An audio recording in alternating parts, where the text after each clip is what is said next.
Hello chess friends and welcome to Zaro's chess channel and welcome to my Basics in Chess series. So in this series we see opening principles, middle game strategy and middle game planning, and of course the endgame strategy. Today I wanted to talk about some opening principles again and with the problem of this symmetrical openings. So while playing as black, you should avoid to repeat your opponent's moves. So this would lead into the symmetrical structure in the middle game, but you see white has always this tempo +1. He's always on the advance and he'll probably win the game. So don't do that.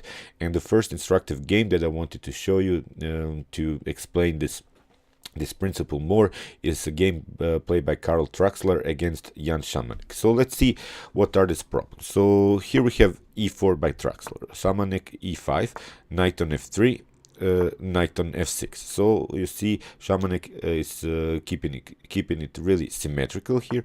Now knight on c3, knight on c6, bishop on b5, bishop on b4, and now we have castling d3, d6, and this is the problem. You see black is simply repeating the opponent's moves, but white is always this tempo up and he is on the advance here. So we have bishop on c6, bishop on c3, bishop on b7, bishop on b2, bishop takes on a8, bishop takes on a1, bishop on g5, bishop on g4, bishop queen takes a1, queen takes a1, and now we have bishop takes on f6, bishop takes on f3. Now we have bishop takes on e5, bishop on e4, and you see bishop on g7, bishop on g2, bishop on f8, bishop on f1. But now you see, because of this 1+ tempo, white wins the game, and you see black got punished because he simply repeated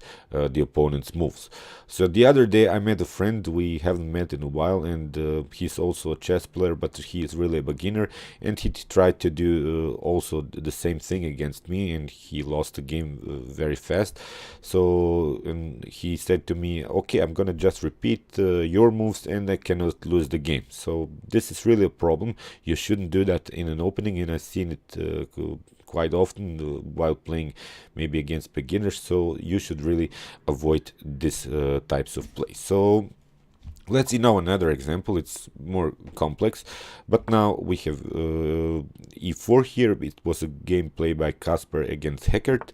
Knight on f6, we have knight on c3, and now d5. It isn't a symmetrical opening, but it will lead into this symmetrical attack. So you see, after e5, black will try d4. Now we have e takes f6, we have d takes c3. So now d4. You see, always white is this one tempo up, and now white can gain some space in the center. So we have c takes on b2, we have f takes g7, now with the promotion here on a1, and now here we have a promotion by white one on a8 on h8. So okay, we have now a really complex position because we have 4 queens on the board, but I hope you'll realize, because black allowed this line, we have now very good space control with this move d4, and we have also a better queen because the queen is directly attacking the king.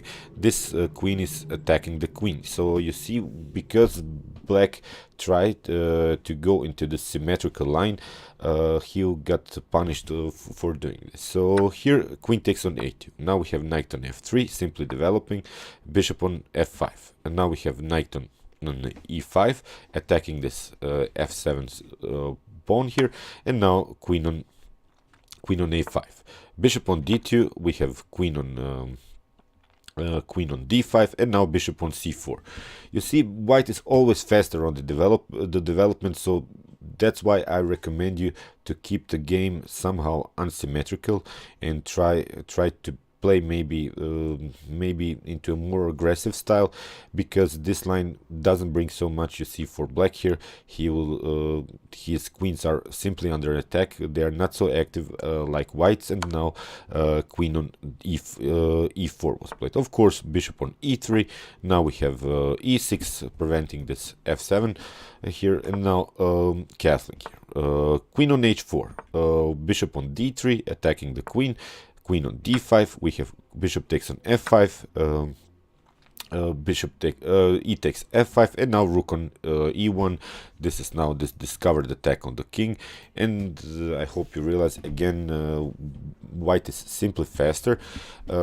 Here we have knight on d7, knight on f3 attacking the queen goes to h5, and now we have the discovered check, bishop on g5, and that's why black is forced to put his queen here on the e file. So of course this was a completely winning game for white, and again we had this problem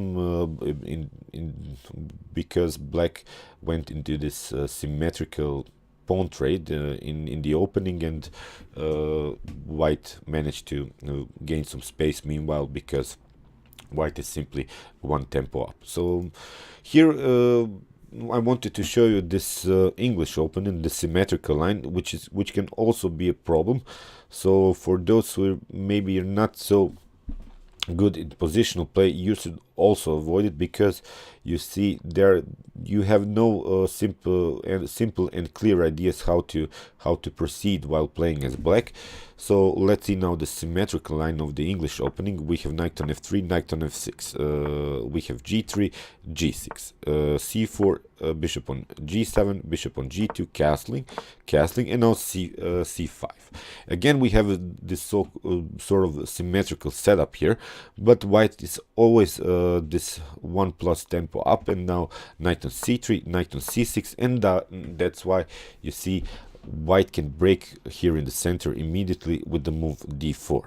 So d5, well, it's not so good, because it will really open this diagonal, and we saw in our first example that this was the problem. While simply trading off the pieces, Karl Traxler was simply faster, and here black decides to take the pawn on d4. Knight takes on d4, we have a6, and now knight on c2. Now white opens here the d file, because now he's simply preventing this d5 move. So d6, we have b3, now rook on b8, and now bishop on d2. Queen on c7, and now rook on c1, we have b6, and now knight on d5. You see, white is already in black is already in troubles here. Here he doesn't have good squares for the queen on d7, so bishop on e3, we have knight on g4, and now black is trying also to go in this symmetrical trades of the pieces. So here we have knight on b6, knight on e3, which is also attacking the queen, but again white is simply faster, because he has this 1+ tempo. Knight on d7, we have knight on d1, knight on b8, we have knight on takes on b8, but now rook takes on d1, and now white is simply up the exchange. So you see, and white managed to win the game very, very easily. So I hope you realize while playing as black, you should really avoid this symmetrical pawn structures, and you should also avoid the symmetrical setup by you. You shouldn't repeat your opponent's moves, and you should also try to calculate this symmetrical exchange of the pieces in the middle game, because you see white is always this 1+ tempo up, and you could lose the game in an early stage of the game. So I hope you realize these principles. Meanwhile, you can watch my other basics in chess videos with this opening, middle game, and end game principles, and you can also watch my chess tactics and chess puzzles videos if you want to have a better knowledge about all of the possible tactical motifs that can happen in a chess game. And you can also subscribe to my channel. Thanks you for watching, guys, and chess is the best, of course.